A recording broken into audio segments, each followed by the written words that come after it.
तो डीसीयू की पहली मूवी में हमें कई सारे कैरेक्टर्स देखने मिल गए और क्योंकि इस यूनिवर्स का करता धरता अब जेम्स गन है, इसलिए फ्यूचर में हमें कई सारे मॉन्स्टर्स, एलियंस और कॉस्मिक बींग्स देखने मिल जाएंगे। लेकिन इन सबको ऑन स्क्रीन आने में अभी काफी टाइम है, इसलिए आज हम सुपरमैन में दिखने वाले मोस्ट पावरफुल बींग्स की बात करने वाले हैं। तो नंबर 8, हॉकगर्ल। अब हॉकगर्ल इस मूवी में ना भी होती तो कोई फर्क नहीं पड़ता, क्योंकि ये कुछ ज्यादा चाइल्डिश है और इसका कुछ खास इन्वॉल्वमेंट भी हमें देखने नहीं मिला। पर हॉकगर्ल जस्टिस गैंग की मेंबर है जो फंडेड है लॉर्ड टेक कंपनी से।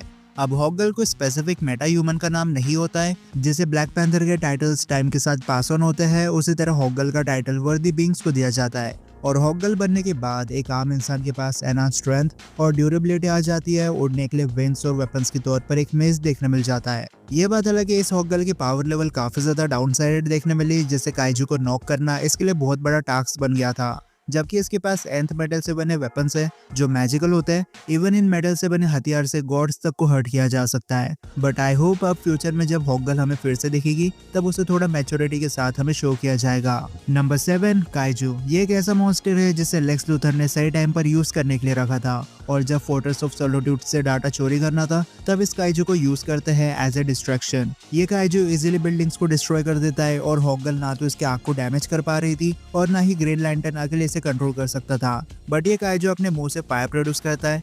अब सुपरमैन को तो इस आग से कुछ नहीं होता, लेकिन ह्यूमंस और लो लेवल मेटा ह्यूमंस का इससे सर्वाइव करना ऑलमोस्ट इम्पॉसिबल है। सुपरमैन होल्ड बैक कर रहा था, वरना जस्टिस गैंग के आने से पहले ही वो इस काइजू को मार सकता था। Number 6, engineer. अब इस लड़की की मेंटेलिटी भी लेक्स लूथर की तरह है, जो सुपरमैन को एक एनिमी की नजर से देखती है, इसलिए अपने बॉडी के अंदर नैनो टेक्नोलॉजी इंजेक्ट कर लेती है और बन जाती है इंजीनियर। अब ये अपने एंटायर बॉडी के शेप को चेंज कर सकती है। ब्लेड्स प्रोड्यूस करके इसने सुपरमैन रोबोट्स को खत्म कर दिया था और ये टेक्नोलॉजी वाइज भी काफी एडवांस है।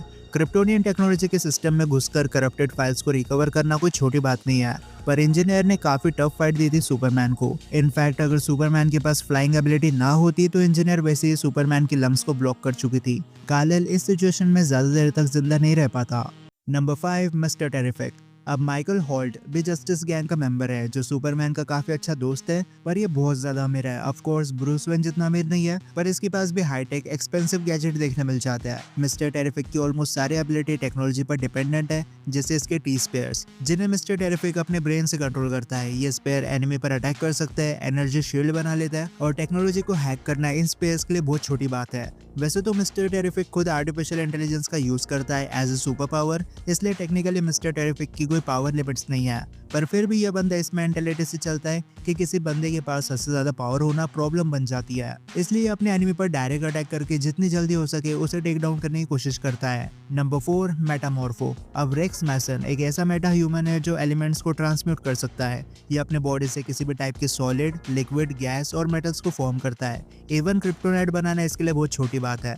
और डीसीयू में मेटामॉर्फोन गिने चुने लोगों में से एक है जो टाइम आने पर सुपरमैन को भी मार सकता है। पर ये अपनी बॉडी को कभी फुल पोटेंशियल पर यूज नहीं करता है, क्योंकि मेंटली बहुत ज्यादा इनोसेंट है। नंबर 3, गाय गार्डनर। तो जेम्स गन के डीसी यूनिवर्स में हमें आगे चलकर बहुत सारी ग्रीन लैंटर्न्स देखने मिलेगी, जिसकी शुरुआत गाय गार्डनर से हो चुकी है। अब सिनेमैटिक यूनिवर्स में से थोड़ा सेल्फ ऑब्सेस्ड और एरोगेंट टाइप दिखा है, लेकिन सेम कहानी कॉमिक्स में है।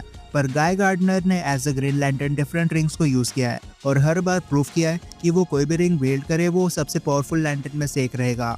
इनफैक्ट गाय गार्डनर अर्थ का पहला ग्रीन लैंटर्न बनने वाला था, लेकिन हेल जॉर्डन की लोकेशन क्रैश हुए स्पेसशिप के पास थी, इसलिए हेल जॉर्डन को पावर रिंग मिली। लेकिन आगे चलकर गाय गार्डनर भी ग्रीन लैंटर्न बन ही जाता है। अब इसके पास वही टिपिकल ग्रीन लैंटर्न वाली एबिलिटीज देखने मिल जाती है, जिसे अपनी विल पावर से कंस्ट्रक्शन बनाना, सूट फॉर्मेशन और स्पेस में वार्म होल्स क्रिएट करना।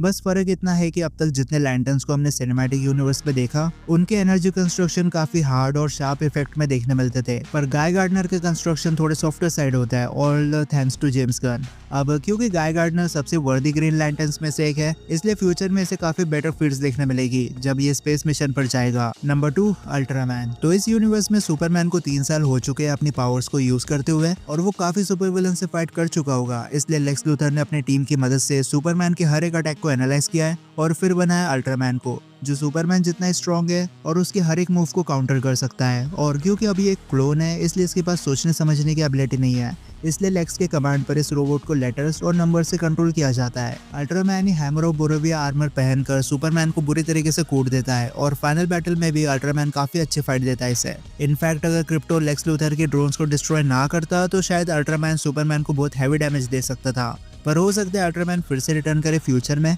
क्योंकि वो ब्लैक होल में चला गया था। और कुछ थेरीज के अकॉर्डिंग ब्लैक होल के दूसरे साइड एक अल्टरनेट अर्थ बनेगी जो कम्प्लीटली अपोजिट होगी मेन अर्थ से, और यहाँ अल्ट्रामैन बिजारो के रूप में हमें देखने मिलेगा जो सुपरमैन के अपोजिट होता है। मतलब जैसे सुपरमैन अपने मुंह से फ्रीज ब्रेथ रिलीज करता है तो अल्ट्रामैन आग प्रोजेक्ट करता है। और नंबर 1 सुपरमैन। अब सुपरमैन की ओरिजिन तो आप सबको पता ही है, बस यहाँ इतना चेंज है कि काल-एल के पेरेंट्स उसे अर्थ पर रूल करने के लिए भेजते हैं। अब मैंने ऑलरेडी सुपरमैन को हेनरी कैविल सूप से कंपेयर कर दिया है और भले अभी के लिए इसके पास कम फिट्स होने की वजह से ये स्नाइडर वाले सुपरमैन से कमजोर दिखता हो, लेकिन एक क्रिप्टोनियन होने की वजह से काल-एल ऑलमोस्ट 98% मेटा ह्यूमन से ज्यादा पावरफुल बन जाता है। इनफैक्ट कई सारे सुपर फैंस न्यू सुपरमैन को कमजोर बोल रहे हैं, पर एंटायर मूवी में ये सबसे पावरफुल बीइंग था और आगे चलकर इसकी कैरेक्टर डेवलपमेंट काफी अच्छी हो सकती है, तो जिसके साथ ये ऑटोमेटिकली और पावरफुल बन जाएगा। अब आई नो काफी सारे सुपर फैंस न्यू सुपरमैन को हेट दे रहे हैं, पर रियलिटी सिर्फ इतनी है कि ये बस नाम के सुपरमैन फैंस है। इन्हें सुपरमैन ने ही उसकी ताकत पसंद थी और जैसे सूप का एक डीपाउड वर्जन दिखा, इन सब सो कॉल्ड फैंस ने न्यू सुपरमैन को हेट देना शुरू कर दिया। बट अब आप पसंद करो या ना करो, न्यू सूप के साथ डीसीयू की शुरुआत फिर से हो चुकी है। और इसी के साथ आज की लिस्ट ही खत्म होती है। अब आप मुझे कमेंट सेक्शन में बताओ आपको कौन सा सुपरमैन ज्यादा पसंद है, और अब मैं मिलता हूँ आपसे अगले वीडियो में, तब तक गुड बाय।